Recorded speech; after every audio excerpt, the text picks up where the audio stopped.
Hi guys, it's Emily from Naughty Girl Novels and welcome to today's video. This is my top 5 favourite English novels. You cannot say those words quickly. I believe it is a tag, so I'm going to write tag in there because it's been created by, I think Shelley Swearingen created it, or she was doing it originally just talking about her top 5 English novels. She tagged my lovely friend Alice from Alice's Giant Bookshelf, and I'm going to tag some people straight away because I want to get that done. Obviously going to tag my sister Charlie from Charlie Brook because I think she would be really good at this. I'm not going to tag you in all the videos, Charlie, don't worry, but I think this is one I would love to see her answers.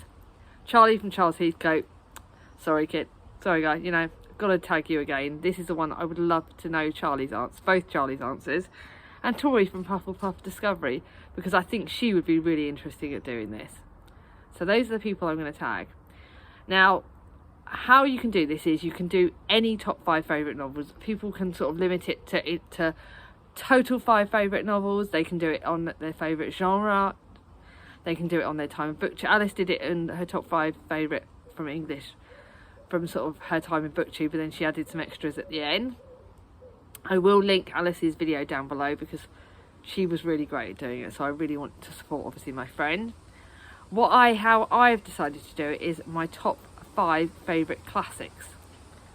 I could have limited it to Victorian classics, but there is a classic that I wanted to bring into it that isn't a Victorian, so yeah. And I'm actually going to do it in order this time. For the first time in ages, I'm going to do it in order, and it's my top 5 classics. I do have an honorary mention, which I'll mention in a second, but they are my top 5 favourite classics of all time, and see if you can predict them.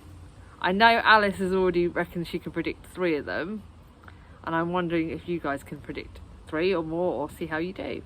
So let me know down below, did you predict them? Did you know? So I'm going to say this added bit about the comments bit now, because you never know who's going to watch till the end. But did any of you guess any correct? Can any of you guess them? Let me know down below, maybe if you want to do your predictions first and then how many you got right afterwards. That'd be interesting to know. So my honorary mention is Frenchman's Creek by Daphne du Maurier. This is my gorgeous copy of it that I got full price. This one, it was such a close one to be added in because I loved it. It's about Lady Donna St. Clume is tired of the shallowest of life at the Restoration Court. Despite always being in the heart of the court intrigue, there is a secret Donna longs for freedom and honest love, and it's spiced with danger. Read this last year and absolutely loved it. It is very close to being added onto my list because it is so good and I love it. That gives you a sneaky peek as to what number 5 is. It's Jamaica Inn by Daphne du Maurier. I absolutely love this. To be honest, I've got all 3, like Rebecca could also be on there, but this is number 5 because it's my favourite out of them. Yes, it's probably the darkest. What have I got about dark fiction? Seriously. Giving you some hints, but it's her mother's dying request takes Mary Yellen on a sad journey across the bleak moorland of Cornwall to reach Jamaica Inn, the home of her Aunt Patience. With the coachman's warning echoing in her memory, Mary arrives at a dismal place to find Patience, a changed woman, cowering from her overbearing husband Joss Merlin. I love this book. It is such a great, oh my god, it is just so good. Like, it is just dark, mysterious, and I love Mary Yellen. Like, I shouldn't love her but I do. And then she's got affected by the inn's brooding power. Mary is thwarted in her intention to reform her aunt and unwittingly drawn into the dark deeds of Joss and his accomplices. Apparently it's the huge success on the first publication of Jamaica Inn. It's a dark, intriguing gothic tale that will remind readers of the other 2 great classics, Jane Eyre and Wuthering Heights. Some sneaky peeks, yes. But yeah, I've got a thing about it. Even though you all think I'm this happy, cheerful person, I've got a thing about dark books. I love it. It brings out the devil side in me because I really am a person of mixed. Like, I really am. I love the darkness and I love the light and I love mixing in between, and apparently it's to do with my star sign that I'm like literally 2 fishes, you know. I go in different directions. I have 2 very different sides to me. Anyway, on to number 4.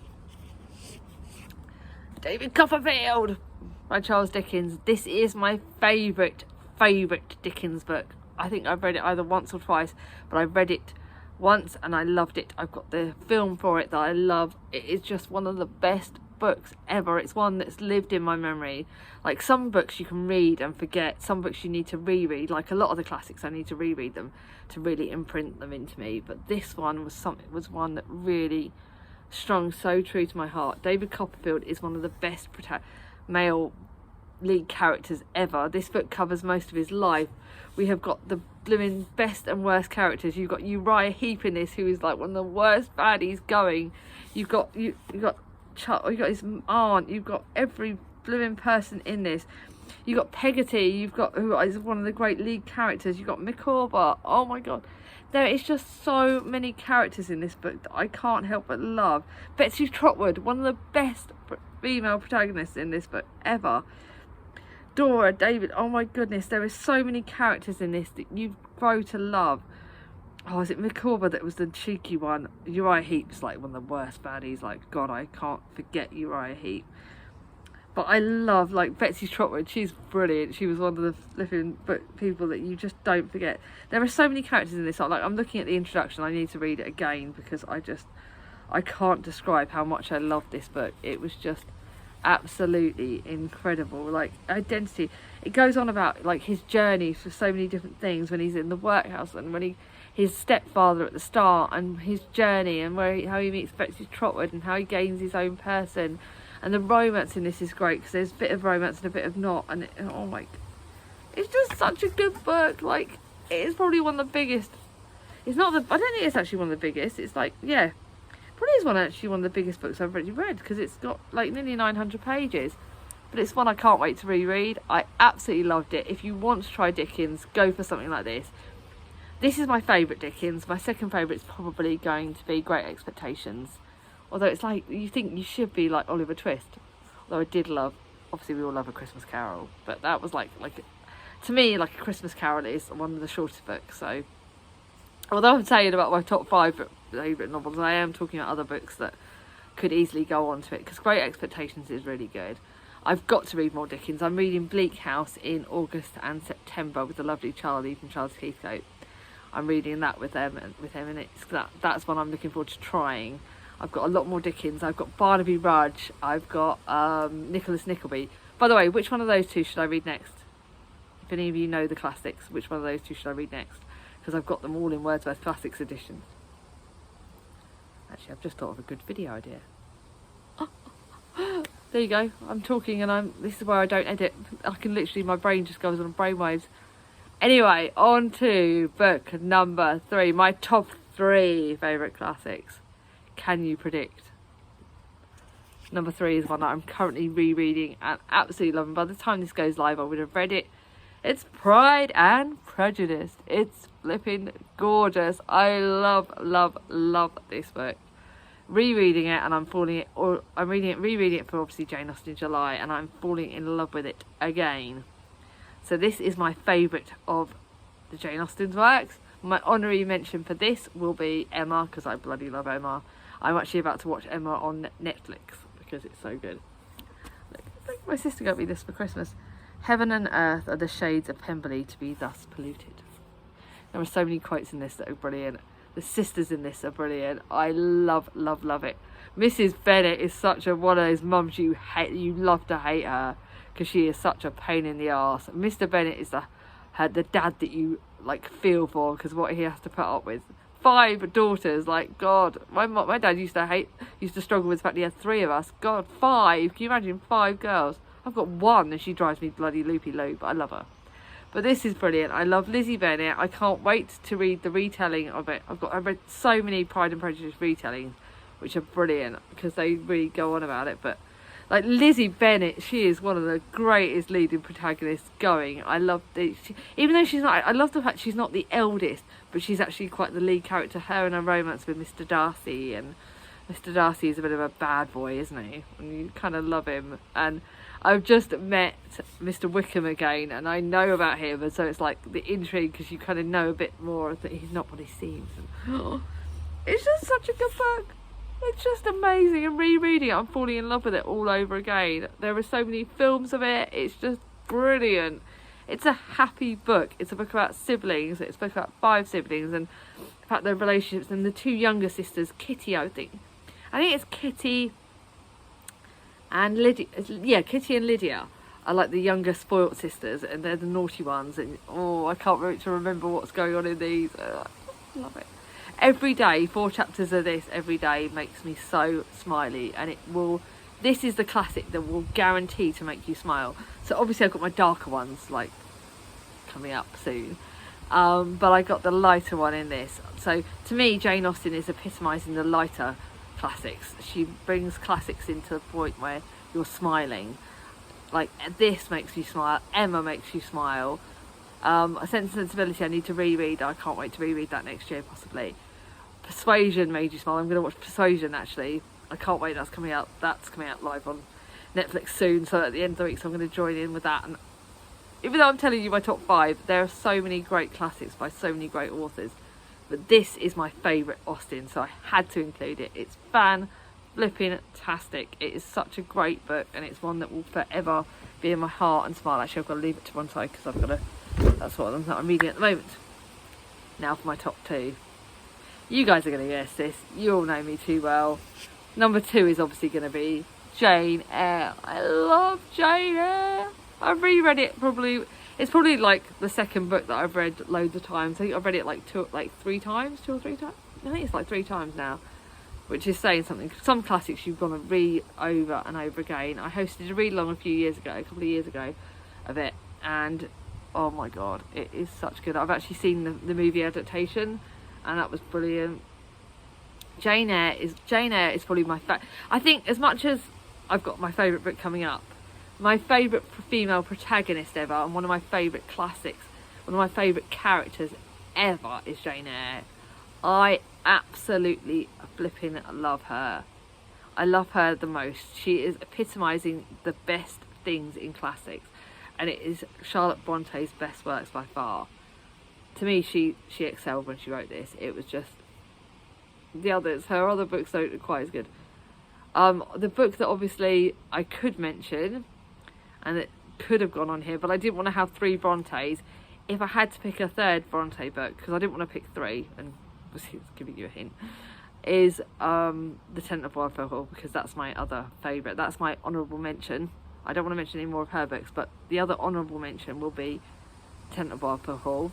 Sneaky peek, I'm hosting a read along of that for October this year, a read along of Tenant of Wildfell Hall.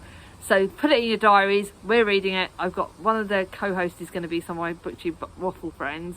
They're going to be some co-hosts. I don't know which one of them are doing it, but I think at least one of the girls on that group has agreed to be a co-host with me. But yeah, so that one, Tenant of Wildfell Hall, is Anne Bronte's work, and she is my honourable mention for this. But Jane Eyre is just my favourite Charlotte Bronte book, and my second favourite book of all time. This is probably my second favourite book of all time. So Jane Eyre, we start off and she's living with her cousins and her aunt and uncle, and she has a really crappy start to life. Her cousins are horrible to her. She then gets sent to a boarding school, which is awful. Like, they treat her absolutely appallingly, and she pulls herself out. This is a very dark book. She pulls herself out of it. Eventually she goes to work with one of the best males ever, Mr. Rochester, and oh my god, and their romance and what happens to her then, and then we know something happens and she goes on another journey and meets other people, and then she finds that, oh, it's just such a good book. Like, yes, it's dark, yes, it's depressing, but Jane Eyre's strength throughout this book is one that will stick with me forever, because she overcomes so much crap, so many obstacles. She really goes through it, and she's got a heart of gold underneath it all. Her strength, the fact that she pulls herself out of the crap, the fact that she pulls herself out of pity, she is a great inspiration. Jane Eyre, I am middle name Jane, I'm Emily Jane, and she is a great inspiration, a great namesake. I will love Jane Eyre for all time. And now to my favourite classics of all. My favourite classic of all time, my favourite book of all time. You all know it, you all know. It's Wuthering Heights. It's the best flipping book ever written, in my opinion. It's Marmite book. It's a love to hate book. It's got the ultimate baddie Heathcliff, who is a baddie you love to hate, whereas Uriah Heep you hate because he's all evil, but you kind of love to hate Heathcliff. Like, he is the ultimate baddie, but you understand why he's the ultimate baddie, so you have sympathies for the fact that he is evil. He is pure evil, but he is the ultimate baddie that I just love him but I hate him, and I love him but I hate him, and I love to hate him. And Kathy at the start, who's a bloody, like, she is just such a manipulative.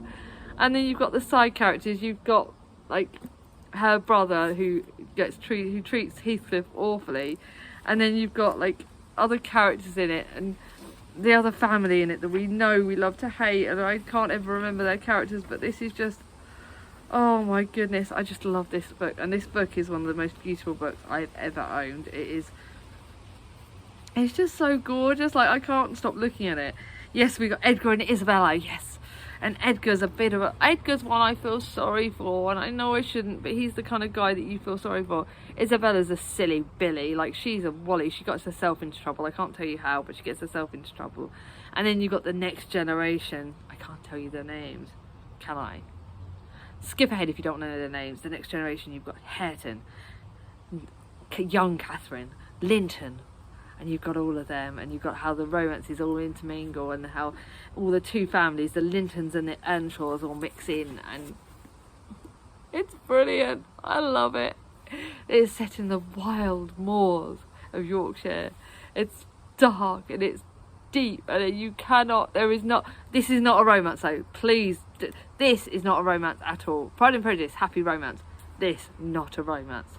Do not go into this thinking romance. Go into this thinking gothic fiction. Dark, dark, dark, but bloody good. Like, the writing is incredible. Emily Bronte is my namesake. Obviously, gotta love her. Charlotte Bronte, my sister's namesake. My other sister her middle name is Anne, so I'm named after Anne Bronte. So we are the Brontes in our family anyway, so I'm gonna love the Brontes. My daughter is Amelia Jane. She's now Jane Eyre. You know, Jane, my middle name. She's carried on that tradition. I'd love it if she carries it on when or if she has kids.